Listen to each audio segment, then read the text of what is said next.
Let's continue now with Newsmax TV political analyst and prominent presidential strategist Dick Morris. Dick, of course, also the New York Times bestselling author of Armageddon, How Trump Can Beat Hillary.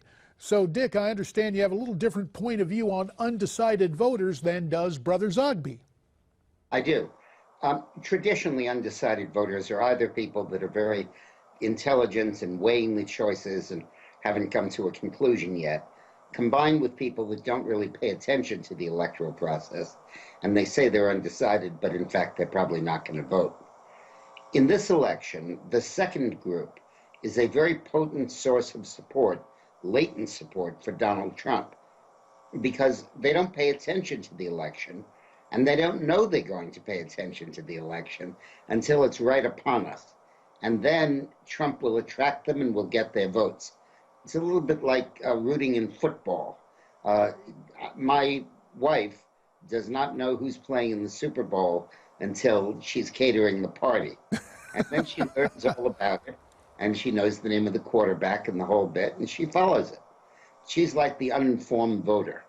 I follow it from spring training. So I'm like the decided voter. The roles are reversed on Christmas shopping. You could reach her for Christmas shopping in September or October. For me, you better run the ad on December 24th. So, I love the way you're explaining this, Dick. Bottom line is, late deciders are going to break Trump. Why? For celebrity? No, because he's talking to them. They'll tell you, I haven't voted in 30 years. They're all politicians. They're all corrupt. I hate them all. And Trump is really reaching those voters. Dick, I want you to hold that thought because the clock is upon us. Stay with us, and you stay with us too. More of Dick Morris next on Newsmax Prime.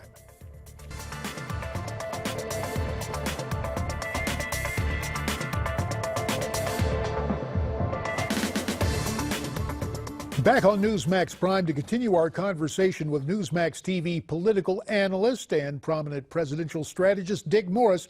Dick, of course, also the New York Times bestselling author of Armageddon, How Trump Can Beat Hillary. And Dick, we were talking right before the break about those late undecideds. You believe they will line up with Donald Trump because of his non-politician status? Yeah, they're the people that are outside the system. And they come into and they usually don't even come in.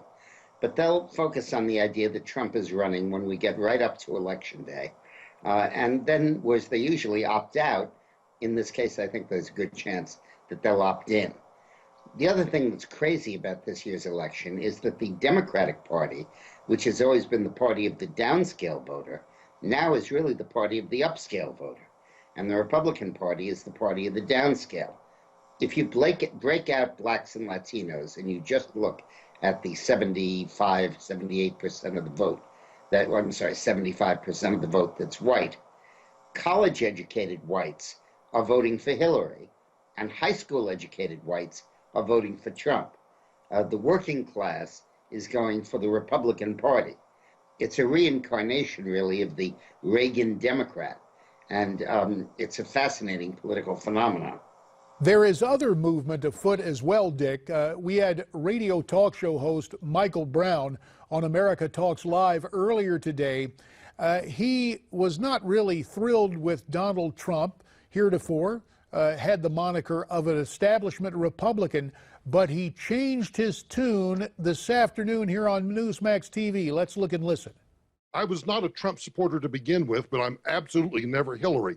But when Trump started pounding on the fact that Hillary Clinton has been around for decades and none of these problems have been solved, I thought that was a grand slam. He's got to continue to hammer that Hillary Clinton is the same old, a third term of Barack, and at least Donald Trump, even though we may not always agree on all his policy positions, he is going to upend Washington, and frankly, I think that's what the nation needs. And he went on to say again that he had an antipathy for Donald Trump, but now he's going to vote for Trump because he sure doesn't want Hillary. Are we going to see those establishment conservatives come home to the Republican Party over the next couple of weeks? Well, some will. I think a lot of them are genuinely opposed to the changes that Trump would bring, opposition to free trade and opposition to open borders. I wouldn't count on them all coming home. But right now, an exactly equal number of Democrats are defecting from Hillary as Republicans are defecting from Trump. Now, one important factor here is that Johnson and Stein, the third-party candidates, are much more attractive to Hillary voters than to Trump voters. And the polls all show that Trump does better in a four-way than in a two-way.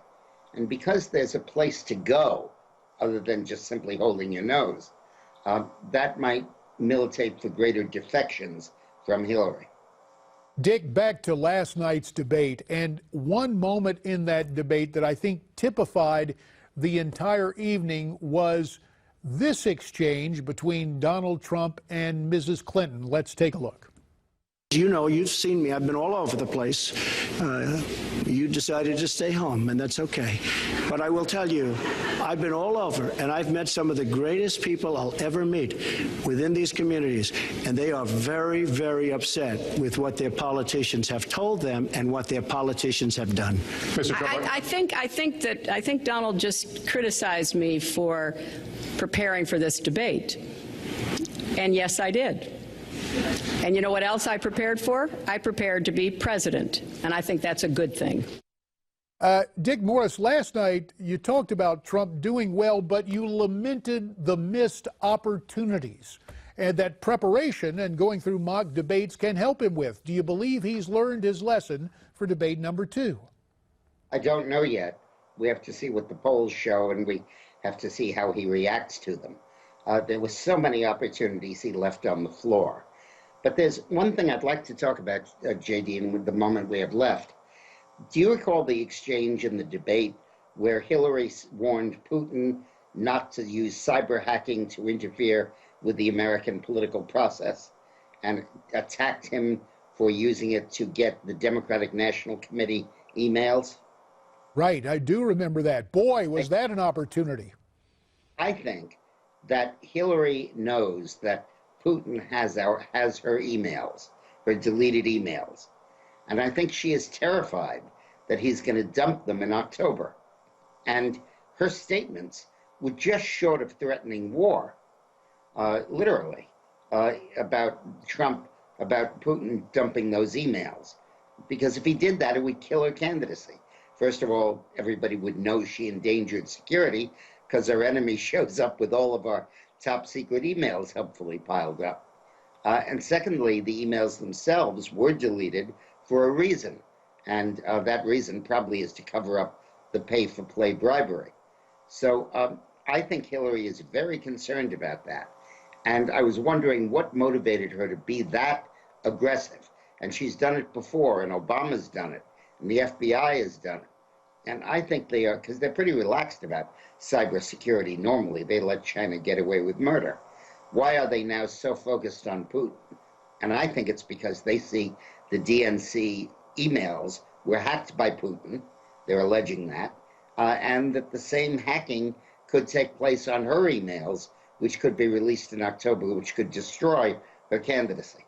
Dick Morris, you offer informed conjecture that I really appreciate, because my initial reflexive thought about it was, gee, Trump could have just gone after her on the emails right there as the rejoinder that would put the debate in perspective. But very interesting analysis, Dick. We will keep our eyes open. I guess it'll be sent from Russia, not exactly with love, but quite possibly the October surprise that we all await. Dick Morris, as always, sir, we appreciate your insights and analysis.